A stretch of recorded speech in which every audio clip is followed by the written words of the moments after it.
entitled to 10 minutes of oral argument. If you wouldn't mind putting your name on the record, please. I'm the executor and sole beneficiary of the trust and estate of Mr. Kevin Dwayne Craft, the legal persona. Now, many might wonder why they won't accept their name. They're always, I'm the trust of, I'm the free man representing, and never actually go by their name.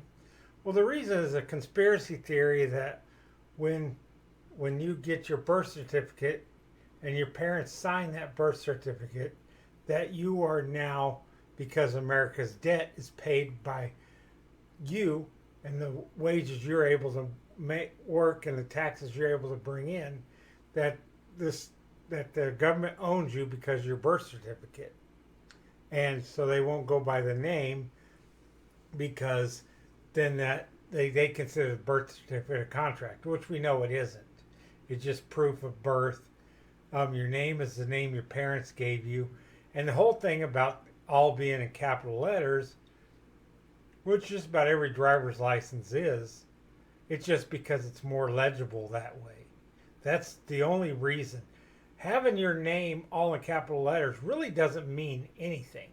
Things that actually in proper English would be all capital letters, is like a name of a ship, like a naval vessel, or different ships their names are put in all capital letters. That's an old standard. I don't think they really go by that anymore. But that was kind of, and so they would take that. Well, it means ownership because ships are owned. It's just ridiculous. It's just a conspiracy theory that they're so gullible to believe. They can go by their name, and they should in court. I think if you won't be called by your name when you go to court, even if you're there, you should be a no-show, and they should put out a warrant for your arrest. I'm not here making a general appearance. I'm here by special divine appearance, judge, to settle a matter, to call for a constitutional court of record to ask for a summary judgment upon the truth and facts that I placed upon the record with my documents. I stand firmly on my rights. And I'm here to ask for the summary judgment, please. You've asked for. I do also have a few questions. I understand you're pro se, and then therefore you get a little bit of leeway, but typically the judges don't answer questions. We're the ones who ask questions. This isn't like a trial court where it's a very kind of back and forth. The Court of Appeals is more structured in terms of the lawyers or parties come up, they make their arguments. The judges may or may not have questions for the person, and then it's submitted, and then we go back and discuss the matter, and then at some point in the future we come out with an opinion. So it is different in that respect than trial court. Understood. But I am wondering if this is a court of constitution, and would the Constitution be applied in these proceedings? The Court of Appeals, the Michigan Court of Appeals, is provided for under the state Constitution of 1963. Is that a yes? That's the answer I'm giving you. Okay. I'm asking to verify to make sure these proceedings are legitimate. The Constitution has two jurisdictions: common law, admiralty law, or maritime tribunal. And I'm asking in which context would this court try to enforce jurisdiction on me? When you ever hear these sovereign citizens that are in court, you'll hear the word admiralty law. Well, admiralty law was a British institution. It was never an American institution. It was abolished when the Constitution was put forth. When America won its independence from Britain, we were no longer under admiralty law. Admiralty law was put out by people out on ships, and they commit crimes, and then they allowed a certain justice system to be outside of England. And when the colonies were developing all over the world, amongst the British Empire, they were under admiralty law until their ties with Great Britain are severed, as ours was in our War of Independence. So there is no admiralty law, and it's apparent that these soc-cits don't even know what admiralty law is. And then he talks about the maritime court. Well, you're not at sea, so obviously it's not that. So anyway, that's clearing that up. We're acting under the state constitution of Michigan of 1963. Moving forward. I'm here to pretty much address the court's error for ignoring my motions. Notice of dismissal, default judgment under Federal Rule 55 was filed December 12, 2022. Under Federal Rule 55, if a party fails to respond to the defendants themselves, and this is confirmed by my affidavits, and other means, the clerk must officially record a default judgment of that party. I filed several motions and they were ignored. That's why I'm here. In Haynes versus Kirnar, 404 US 519, 1972, courts must be understanding and not easily reject motions from people just representing themselves. And that's what took place in this matter. Sovereign citizens, or American nationals, or Moors, whatever group they consider themselves with, love to do what the FBI calls as paper terrorism, where they jam the courts with all kinds of motions and different filings, and if they're not done properly, they're going to get rejected, and it isn't unconstitutional for them to reject motions. A lot of these motions are to, have ridiculous claims or ridiculous things that they're asking for, like, totally have the whole thing thrown out. Well, they're not going to throw it out just because you put in a paper saying that. But that's primarily what they do, is they love to file papers. They learn in their little seminars how to do it, and they do it. It sucks if you're a court clerk in an area where you have sovereign citizens, because your work's cut out for you. In Article 1, Section 17 of the Michigan Constitution prevents courts from ignoring motions and guarantees that people have a fair chance to represent themselves in any argument and evidence. That did not happen. That's why we're here. The state ordered me to take a paternity test. And Monell versus Department of Social Services, which is a New York State case. The Supreme Court case established that municipalities' liability under the Section 1983 for constitutional violations in the context of child support cases, where the appellant argues that a warrant should be required for me obtaining genetic and biological material. I think it's very sensitive when a state injects an order asking me to give genetic and biological material without a warrant. That's really sensitive material. It's not like a document or anything. That's personal biological material. That's why those specimens were not granted. That's why I denied any consent of any contract with the state or Title 4D agency to give away my biological and genetic material. If you didn't catch it, and you probably did, they asked for a maternity test, and he's claiming, well, they're wanting my property, my DNA or whatever, There's a paternal case here, and they want to make sure that you're the father, so they don't charge you if you're not the father. You can refuse it. In a lot of states, if you refuse a maternity test, that you're going to be charged child support because you didn't give proof that you were not the father, because they're going to take the mother's word for it. Your unwillingness to take that test is evidence towards you being the father of that child, and you need to take responsibility for that child and pay child support. This is only a way of a sovereign citizen to get out of paying child support. They were going to get out of paying everything, get out of paying rent, yeah, they do that, and getting out of paying taxes. They love to, what do you call when you move into someone's house that isn't yours? I forgot what the word for that is. It's right at the tip of my tongue, but I can't think of it. To squat. A lot of these sovereign citizens are serial squatters. They just squat from one place to the other, take over abandoned properties. Um, they don't care about, the government rules don't apply to them. Your private property isn't. If you're not one of them, they have every right to take it if they can, and they'll try.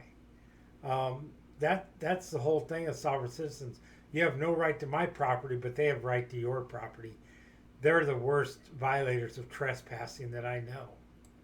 That the case Monell is relevant because it underscores the importance to ensure that government agencies like the friend of the court on this context, these are for-profit agencies disguised as government agencies like the friend of the court, adhere to constitutional standards where collecting evidence potentially implying the need of procedure safeguards to protect individuals' Fourth Amendment.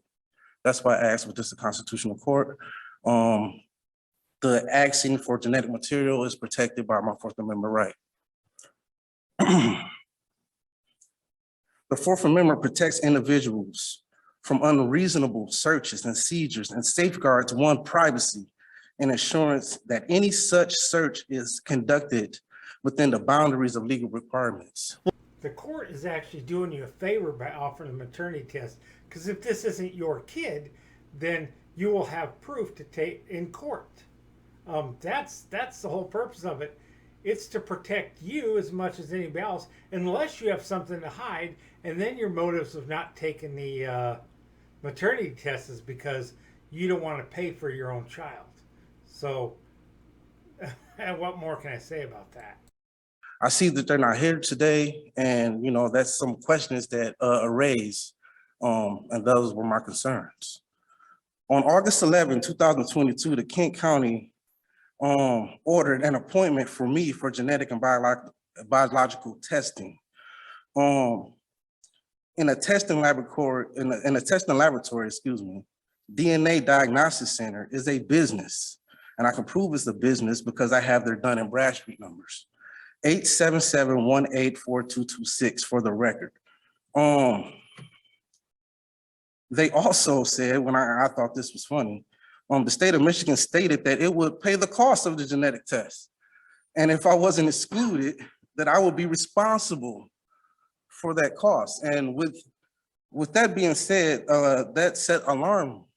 Well, he just said it right there, that if he is found the father, he has to pay for the test.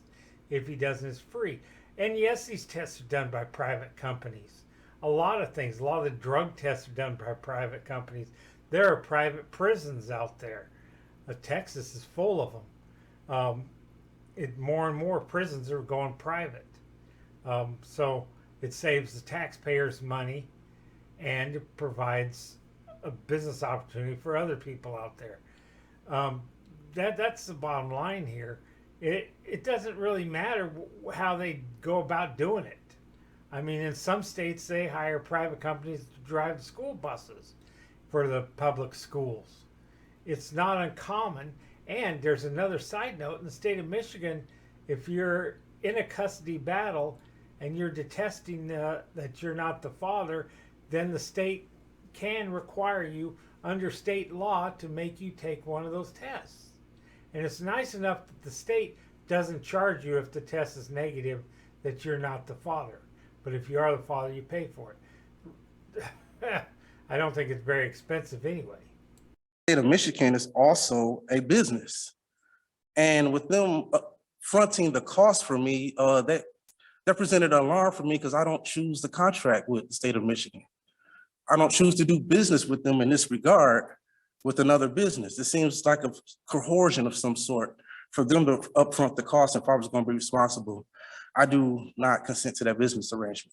The state, they failed to show a promissory note of a contract of any sort. I submitted documents, notice to the court to demand dismissal for lack of jurisdiction, demanded to see an open court evidence of personal and subject matter jurisdiction, and notice of court to refusing to appear voluntary. And I do not accept the offer to contract, and I do not consent to these proceedings. That affidavit or notice to motion was submitted on on November 28th, 2022.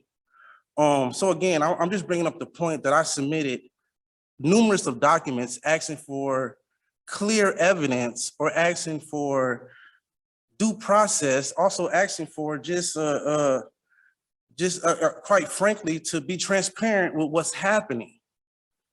And I believe I deserve the right to see in writing what gives them the authority and what contract am I entering. I want full disclosure. Well, you entered a contract when you knocked the bitch up. No, I'm sorry, that's rude. When you knocked the girl up and got her pregnant, you entered a contract with that child. Anybody who has any decency, and obviously you must not, knows if you bring a kid in the world, you're responsible for that kid. That kid's needs and wants become before your own. I want to just live my carefree lifestyle, and I don't want to be burdened with a child. That's too late. You knocked the woman up, and now you're going to have to pay. No contract. Your contract was signed by your penis, if you really want to say. I mean, you're the one that got her pregnant, and if you're living in this whatever city of Michigan, you are subject to the laws of the jurisdiction you are in. You don't have to show any subject jurisdiction. The subject jurisdiction is that in their jurisdiction, you got a girl pregnant and you're refusing to pay child support. That's all there is to it. And now you don't want to get DNA to prove that you're the father. Well, that's fine. Reject it. You reject those taking those tests. They should still charge you as being the father because you refused to prove you weren't. In Burns 322 BR 719, a creditor must provide proper documentation such as a promissory note, contract to substantiate a debt or court claim. They did not. More documents I filed. Affidavit inserting corporate nature of government entities. I submitted that document because I'm concerned that these are for-profit businesses disguised as government agencies. You know, I have proof. Kent County Court, Dun and Bradstreet number for the record, 152906082. Kent County Friend of the Court, Dun and Bradstreet number, 6088333133. State of Michigan, Dun and Bradstreet number, 504698428. These are businesses. I would like to state for the record that I am not a corporation. Nobody's claiming you're a corporation. They love to use that one. It really doesn't mean anything. I'm not a corporation. Well, of course you're not. But that doesn't mean that you're not guilty. You can't be held accountable. What they want to do is they don't want to be accountable for their actions. And so they come up with this word salad. It doesn't get them anywhere. It's never helped them in any time in court. But, they just keep using it because they're idiots, I guess, or they're insane because insane is trying the same thing over and over again and expecting different results. You're not a corporation, so this isn't corporate court under corporate law. This is a civil court of some sort, and you're being held accountable for your actions and what you brought into this world that you're responsible for. I'm a living, breathing person, human being. With these being businesses, they have to abide by the same rules as other businesses. And may I give an example? For example, McDonald's. McDonald's can't force me to eat their Big Macs. They need my consent. None of these businesses that I've mentioned have my consent to do business with them. Section 458 of the Social Security Act, incentive payments to state. It's a conflict of interest. And it's my argument right here, right now, that the state incentivizes them it incentivizes them to collect more child support. And there we get to the crux to the matter. It's a matter of him not wanting to pay child support. And he had a falling out with the girl that he got pregnant or something, and now he doesn't want to pay for his kid. You know, any parent out there probably want to just slap you across the face a few times because you brought a kid in the world. You brought something that you had to be responsible for. You know, I used to tell my kids, you know, wear a condom. You don't want to be paying that 18-year loan, paying off that 18-year loan. I stress it to my kids a lot. So make sure, you know, before you try anything like that, wait till you're married to have unprotected sex or whatever. You know, take precautions because if you get a woman pregnant and it doesn't work out, you're going to be paying for that kid till he's 18. In some states, even longer. I know some states until a kid finishes college. So, you know, you're responsible for that child. The taxpayers didn't bring that child into the world. You did. So you're responsible for that child, and you're trying to weasel your way out of paying child support by using this soc-cit crap. The main argument I have here, and for you guys, is full disclosure. You know, it seems like they entered me in a contract without my consent, without full disclosure, and that's the problem here. You know, I'm here to argue subject matter and lack of jurisdiction. No evidence was established in my involvement of a common law crime or damages, and I did not commit any common law crime. He's bringing up common law. Common law comes from the UK. The UK is not even under common law anymore. The United States never was under common law. Common law is an old idea, and the word's used oftentimes out of context. But common law basically comes from a method back in England, back a long, long time ago, I think 1400s, 1500s, sometime in that period. There was some people brought forth to the king, said, you know, the punishment isn't fair in different places. Someone gets caught stealing in one town, he may get put in prison for a while. Another town, he may have his hands cut off. Another town, he may get a slap on the wrist or a fine. So the king devised to come up with common laws that are common throughout all of Great Britain, where if you commit a certain crime, the punishment should be the same in one part of Great Britain than it is in the other part of Great Britain. And that's what common law comes from. It's a law of it's a common law amongst everybody.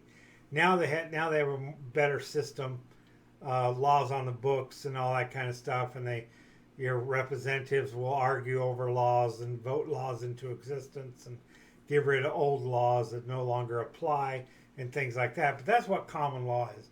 These sovereign citizens like these common law and have no idea what common law really is.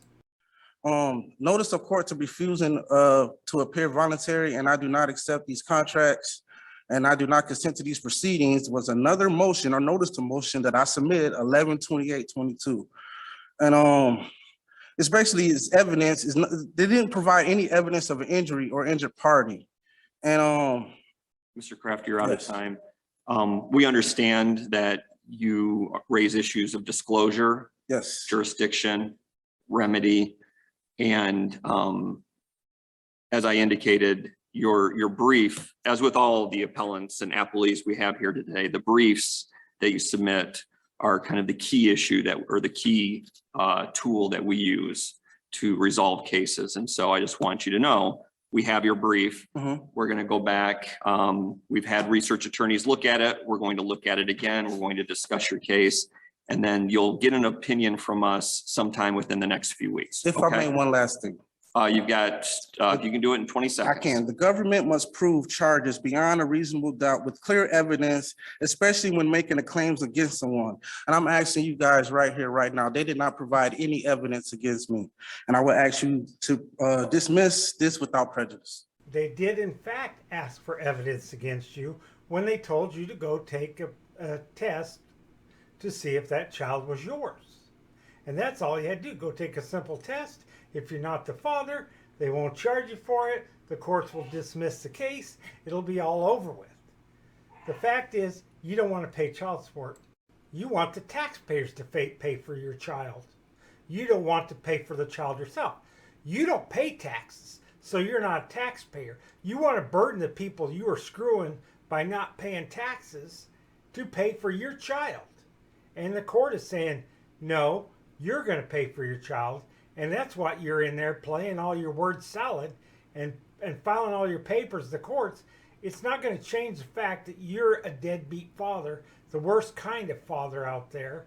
And you know, and being from the black community, there I hear a lot of talk about, you know, problems with fathers not being present in their child's lives, which add up to some of the gang type violence because the kids are looking for a father figure and they look towards gangs. You know, you need to pull up your big boy pants and be a responsible father. You're not a kid anymore. You have a child in this world, and you need to do what you need to do to take care of that child. And the court has to step in because you're not doing what you're supposed to do. And that's all there is to it. You're ordered to take a test to prove that child was yours or to prove it wasn't. That's the court's giving you a chance to present your evidence. It's really that simple. Take that test and the whole thing's over with. And they decide whether you're going to pay child support or not. If it's not your kid, you don't pay. If it's your kid, you'll pay till the kid's old, whatever that state requires, till he's 18 or beyond if he goes on to college. It's too bad you're too selfish to work things out with the woman you got pregnant, and you're not man enough to be a man to your child, to be a father, and then you use this sovereign citizen crap to try to weasel your way out of your fatherhood duties.